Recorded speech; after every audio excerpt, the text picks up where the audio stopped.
Nasaan sila? Okay lang, kita naman yun.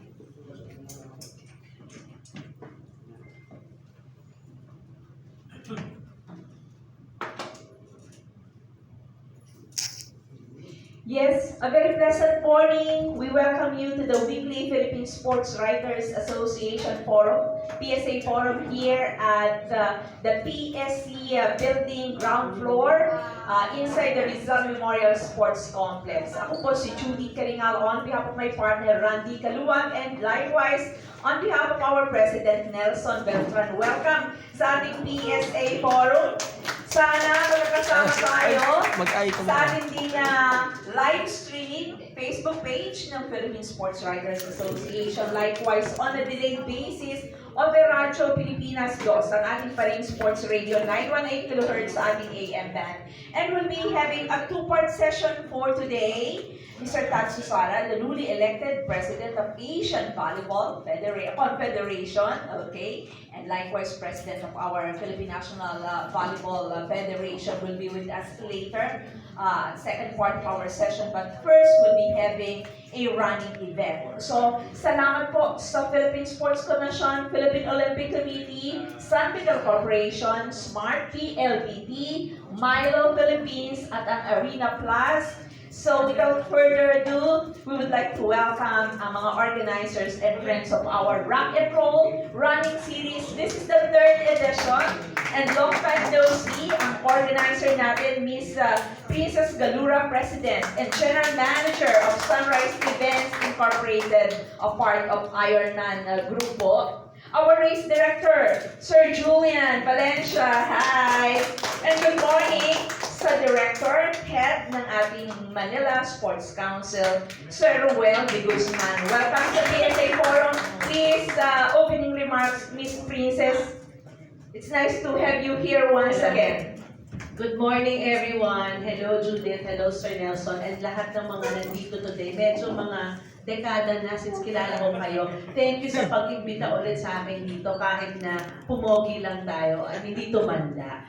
So, kasama ko ngayon si Sir Julian, Race Director, at si Sir Roel from the City of Manila.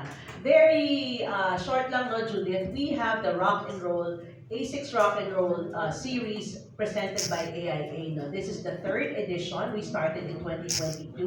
In June, actually, Judith, guys, kami nagbukas ng running ulit after pandemic. Noong 2022, noong June, ano. Tapos last year, nagdoble yung participants namin. And this year, we hope to continue doing so. Ang host namin ay City of Manila, kaya dito si Sir Roel. At ang thinking namin kasi is yung mga kabataan ngayon, guys, hindi nila nakita yung beauty ng Manila. Nung time na lumalaki sila, iba pa yung Manila, no? So gusto namin pakita yung Manila na maganda na, mabango, malinis, ganyan. And only para mapuwersa silang tumingin, gumawa kami ng event na tumatakbo. Running event siya. So this is really a running event na lahat ng kategorya nandito. Yes, please, Mr. Race Director. Sir Julian, tell us. Okay, yung race distances po natin, will have of course, ang pinaka-popular is the 42K. And then we will also have about 21K, a 10K, and a 5K. So, ang start times nito will be different. Ang pinakamaagang start natin will be the marathon. So they'll start in the evening. It's like a night run ang mangyayari dito. So magiging well-lit ang race course natin provided by the City of Manila. And then yung mga susunod naman na 21K, they will start at a later time. But lahat sila, we will have the same basically finish line cut-off. So para at least yung sama-sama silang mag-finish na yung mga, sabihin natin yung mga strugglers or Yes. sabay-sabay sila makakatapos with an enjoyment, and we will be there cheering them on. Yes, napakasaya. But sir, gano'n ka-excited ang City of Manila for the third edition of Rock and Roll Running Series natin? Bali, sobrang excited po ang City of Manila.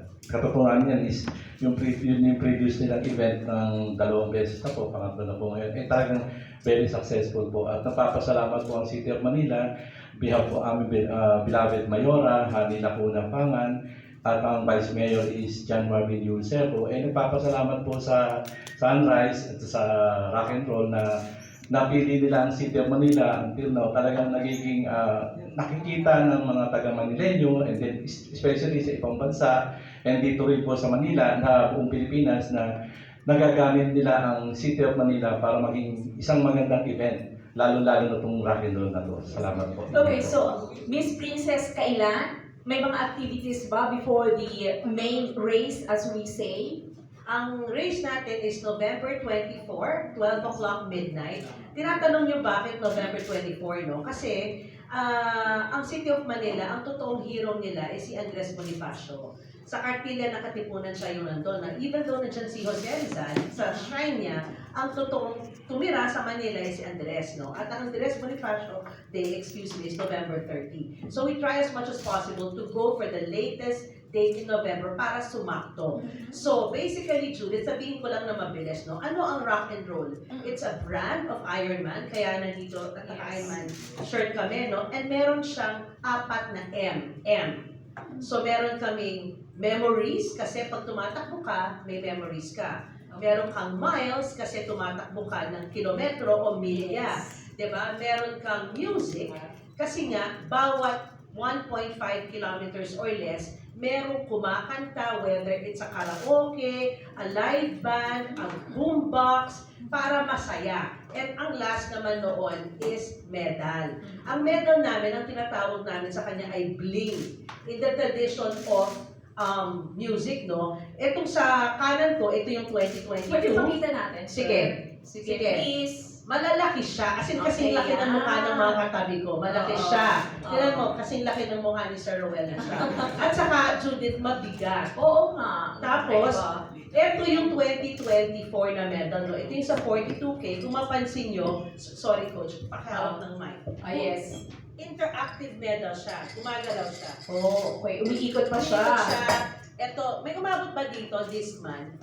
Baka hindi na alam ng mga bata to, pero Ano yan? this month, Ah, ito siya, okay. bumubuka siya. Oo. Tapos yung 10K ay electric guitar. Tapos naman ito is an old-fashioned microphone.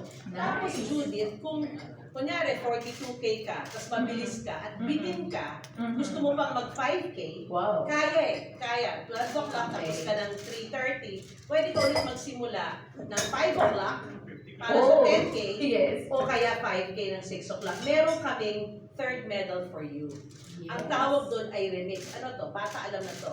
Remix. Oo, teka lang, ay Okay. mabubuksan. Nabubuksan siya. Ganda naman ng mga medals. Ayan, nabubuksan siya. Wow. Tapos guys, alam niyo ba to? Sino pang may alam nito? Boombox. Naku, hindi Ano yan? na talaga alam. Ito. Yes, sige, pakita mo. Ito, ano to? Sino may alam nito? Cassette tape. Siyempre, alam ni Nelson to, kasi Yes. player to eh. So, umiikot ito, ganyan, no? Di ba? Pag mag-fast forward tayo, ganyan, di ba? Yes. Ito yung 2022. Yung 2023, nilagyan namin ng recorder to. Wow, recorder. So, Yan pwede mo pala. siyang buksan. Ayan. Yes. So, normally nilalagay mo to sa loob. Ah. So, may kwento siya lagi. Collector's item yan. Correct. Yung mga medal. Correct. So, M siya, di ba? Memories, music, miles, at saka medal. At ang panglimang M, yung Manila. Yes. So, So, 5 yun. M's. 5 M's of the rock and roll. Tapos, sabi mo nga, meron kaming pre-event. Kasi yung mga tatakbo ng 42-21, kailangan nila ng practice run eh. So, meron kaming tinatawag na front act. Siyempre, matalino kayo, right? Kayo nun. Bakit front act? Kasi yung front act ang nauna sa main event. Yes. So, may 21K, 10K, at 5K kami sa October 20 sa Cavite. Wow, Cavite naman. Lahat ay tatakbo kung sino mang gustong tumakbo. Game tayo doon. So, registration is now open. Definitely. Registration is now open and ongoing siya until very soon. Hindi kami nagsisold out ng events, Judith, because we try to accommodate everyone as much as possible, and that's the rule of Ironman, ano. We try to find ways na mapatakbo lahat ng gustong sumali. Yes. How to register? Saan pwede mag-register? Yes, Sir Julian?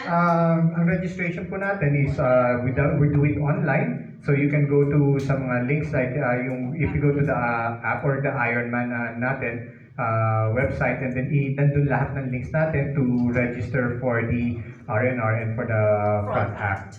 And I just want to mention, I forgot to mention earlier, yung sa RNR natin, it's an AIM certified race course. Meaning, ano siya, Association of International Marathons and Race Distances. So, yung time na mapopost mo dito, especially for the 42K, you can use it to submit it to qualify dun sa mga majors.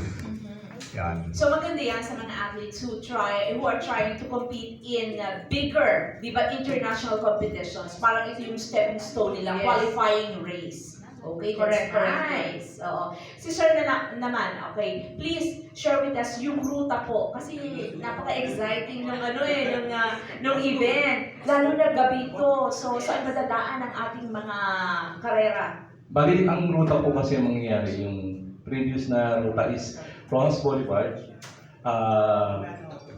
from kilometer 0, and then to Crino, and going back to Burgos, and going to dadaan siya ng Rojas, and then Binondo and Intramuros. So yun din po yung ruta ng previous na event. So ganun pa rin po. At ang kagandahan po nito, inaanan namin isa, magiging part na rin po ang rock and roll ng Move Manila. Ang Move Manila po ay City Ordinance 1947 na siya pong tinatawag namin Car Free Sunday by the Bay. Na ngayon po ay bukas po every Sunday ang Rojas Boulevard from Burgos going to Quirino, na nakakagamit po ang ating mga nag-exercise na nag-provide kami ng bike lane and also the yung walking and jogging. So nagagamit na po yun, kaya magiging part po siya ng Move Manila. Magagamit nila ang Move Manila na ginawa po ng ating mahal na mayor, Mayor Hanny Laguna, para po magkaroon ng palakasan ang mga taga-Maynila. Ayun, bakit? Maraming salamat po. Yes, yes. Bahagi ito ng encouragement sa mga taga-Manila na talagang tumakbo o maging involved sa sports, tumakbo, lumakad. Diba? Especially every Sunday. Okay, si